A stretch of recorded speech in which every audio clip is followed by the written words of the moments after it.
Hello there. It's the end of 2021 and I've had to choose from a wild and eclectic bunch when it comes to choosing a favourite score of the year. Here are the nominees.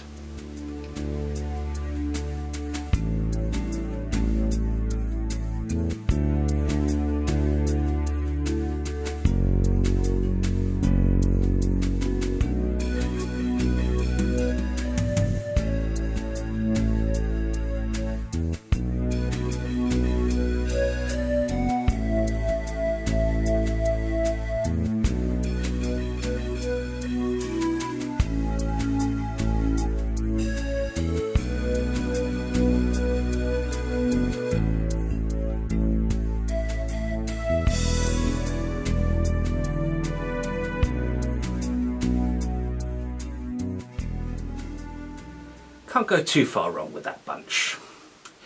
So for a while it was nip and tuck. It looked like a two-horse race between Colin O'Malley's Woman in Motion and Christoph A. Janczak's Even Mice Belong in Heaven. Ultimately I couldn't choose between these two, and not being in favour of a tie, they tended to cancel each other out, which left room for a dark horse to emerge. And by dark, I mean dark. It's The Conjuring, The Devil Made Me Do It by Joseph Bishara, a career best ever, at least up to this point. And it's interesting charting the evolution, especially when you consider his music for the very first Conjuring movie, and how this really ups the ante and takes it where it hasn't gone before.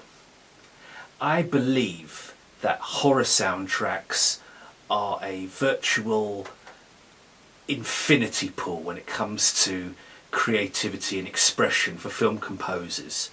There is quite literally no limit to what a composer can do in this arena. With family films, animation, there are preset rhythms and structures which merely require a theme and variations and not much more. But in the case of horror, well, we've only just started to scratch that particular scab. So, Bishara absolutely surprised the heck out of me with this one. An amazing score. I listened to it again not that long ago. I went for a little walk, and especially it being dark so early in the evening, it's suitably creepy. And it's interesting reading what other people say about horror scores, about how they find them unlistenable. I sometimes question whether they should be writing reviews if they find their work to be that difficult.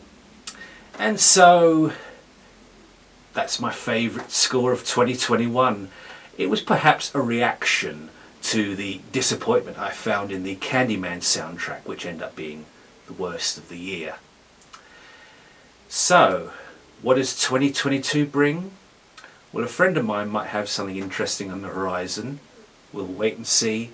Until then, I'm Richard Jack Smith. Thank you for watching, and I'll see you in 2022.